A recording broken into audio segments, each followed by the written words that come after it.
आज का बाइबल का वचन निर्गमन ग्रंथ अध्याय 3 वचन 11 से 20 और आज का सुसमाचार सन्मति के अनुसार अध्याय 11 वचन 28 से 30। निर्गमन ग्रंथ अध्याय 3 वचन 11 से 20। मूसा ने झाड़ी में से प्रभु की वाणी सुनकर उससे कहा, जब मैं इजरायलियों के पास पहुंचकर उनसे यह कहूँगा, तुम्हारे पूर्वजों के ईश्वर ने मुझे तुम्हारे पास भेजा है, और वे मुझसे पूछेंगे कि उसका नाम क्या है, तो मैं उन्हें क्या उत्तर दूंगा। ईश्वर ने मूसा से कहा, मेरा नाम सत्य है। उसने फिर कहा, तुम इस्राएल को यह उत्तर दोगे, जिसका नाम सत्य है उसी ने मुझे भेजा है।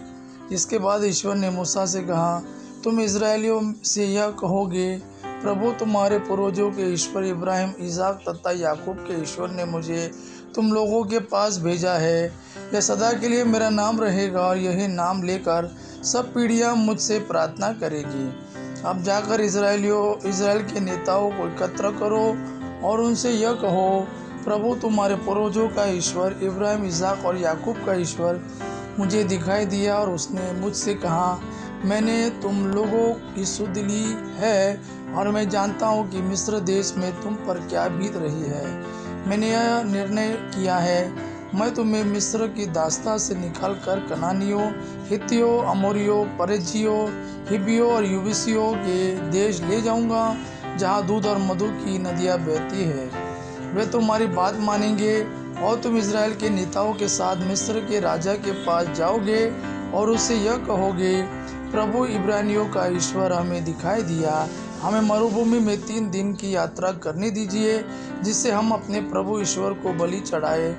मैं जानता हूँ कि जब तक मिस्र के राजा को विवश नहीं किया जाएगा, वह तुम लोगों को नहीं जाने देगा। इसीलिए मैं अपना भुजबल प्रदर्शित करूँगा और विविध चमत्कार दिखाकर मिस्रियों को संतप्त करूँगा। इनके बाद वह तुम लोगों को जाने देंगे। आज का सुसमाचार सन्मति के अनुसार अध्याय 11 वचन 28 से 30।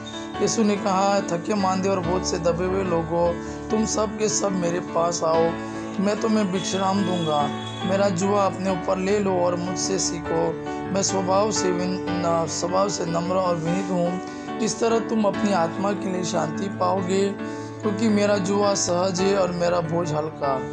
यह प्रभु का वाणी है। प्रभु को धन्यवाद। आबा पिता की महिमा, पुत्र यीशु का प्रेम आप पर सदा सर्वदा बना रहे। आमीन।